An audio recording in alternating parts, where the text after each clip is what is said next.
નમસ્કાર દોસ્તો, આપણી યુટ્યુબ ચેનલ ટેચ મેગેઝીનમાં આપનું સ્વાગત છે। આજે હું વિડીયો લઈને આવ્યો છું જેમાં તમને વાત કરીશું ટ્રેક્ટર સહાય યોજના। આ યોજના શું છે અને આ યોજનાનો લાભ કોને મળશે, આની ચર્ચા વિગતવાર કરીશું। આ ખેડૂત પોર્ટલ પર ચાલતી ટ્રેક્ટર સહાય યોજના છે। આ યોજના હેઠળ ખેડૂતોના ભાઈઓને ટ્રેક્ટર ખરીદી માટે સહાય આપવામાં આવશે।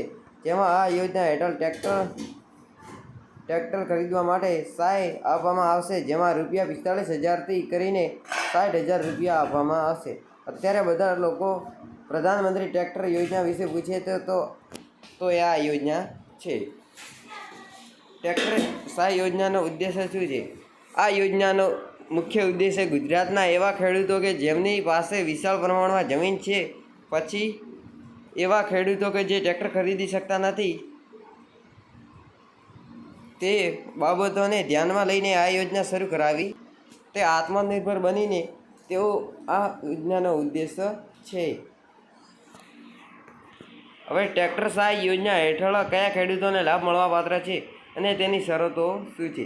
રાજ્યના જે ખેડૂતોએ ટ્રેક્ટર સાધન મેળવવા માટે તેમની ચોક્કસ પાત્રતા નક્કી થયેલી છે, તે પાત્રતાનું પાલન તમારી સાથે થશે તે ખેડૂતોને આ યોજનાનો લાભ મળશે। જે પાત્રતા નીચે મુજબ છે, તો લાભાર્થી એક ગુજરાત રાજ્યના ખેડૂત હોવા જરૂરી છે। આ યોજનાનો લાભ રાજ્યના નાના સીમિત મહિલાઓ ખેડૂતો, એસસી જ્ઞાતિના ખેડૂતો તથા સ્વ જ્ઞાતિના ખેડૂતો, જનરલ અને અન્ય ખેડૂતોને આ યોજનાનો લાભ મળશે। લાભાર્થી ખેડૂતો જમીનનું રેકોર્ડ ધરાવતા હોવા જોઈએ। લાભાર્થી એ ખેડૂત વન અધિકારી રેકોર્ડ ધરાવતા હોવા જોઈએ। આ હતી આ યોજનાની શરતો। ટ્રેક્ટર સહાય યોજનામાં મળવાપાત્ર સહાય। અહીં ટ્રેક્ટર સહાય યોજના હેઠળ મળતી વિવિધ જ્ઞાતિ મુજબ અલગ અલગ હોય છે, જેની સંપૂર્ણ માહિતી છે। અનુસૂચિત જાતિ અને અનુસૂચિત જનજાતિના ખેડૂતોને મળવાપાત્ર સહાય ખેડૂતને ખર્ચાના 50% અથવા ₹60,000ની સહાય મળવાપાત્ર છે। સામાન્ય જાતિના ખેડૂતોને મળવાપાત્ર સહાય ખેડૂતોને ખર્ચના 50% અથવા ₹45,000ની સહાય મળવાપાત્ર છે। ટ્રેક્ટર સહાય યોજનામાં અરજી કરવા માટે કયા કયા ડોક્યુમેન્ટ જોઈશે? ટ્રેક્ટર સહાય યોજનાનો લાભ લેવા માટે આઈ ખેડૂત પોર્ટલ પરથી તમારે ઓનલાઈન અરજી કરવાની રહેશે, જેના માટે તમારે નીચે મુજબના ડોક્યુમેન્ટ જરૂરી રહેશે।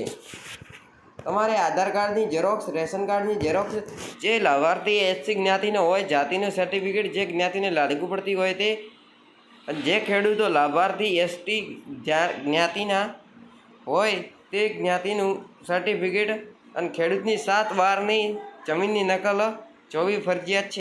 ખાતેદારના કિસ્સામાં અન્ય ખેડૂતોનું સંમતિપત્રક, જો ખાતેદારમાં અન્ય ખેડૂતો સામેલ હોય તો તેમનું સંમતિપત્ર હોવું જરૂરી છે।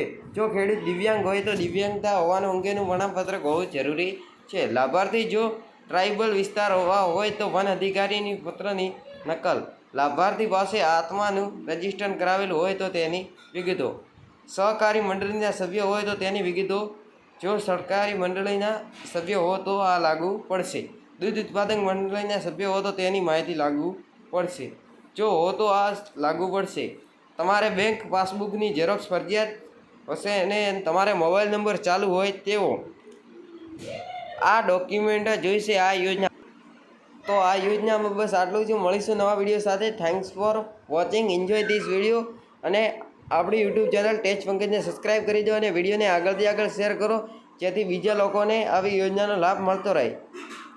અને આપણી યુટ્યુબ ચેનલ પર સબસ્ક્રાઈબરની સંખ્યા ખૂબ જ ઘટી રહી છે, તો તમે અમને સપોર્ટ કરો।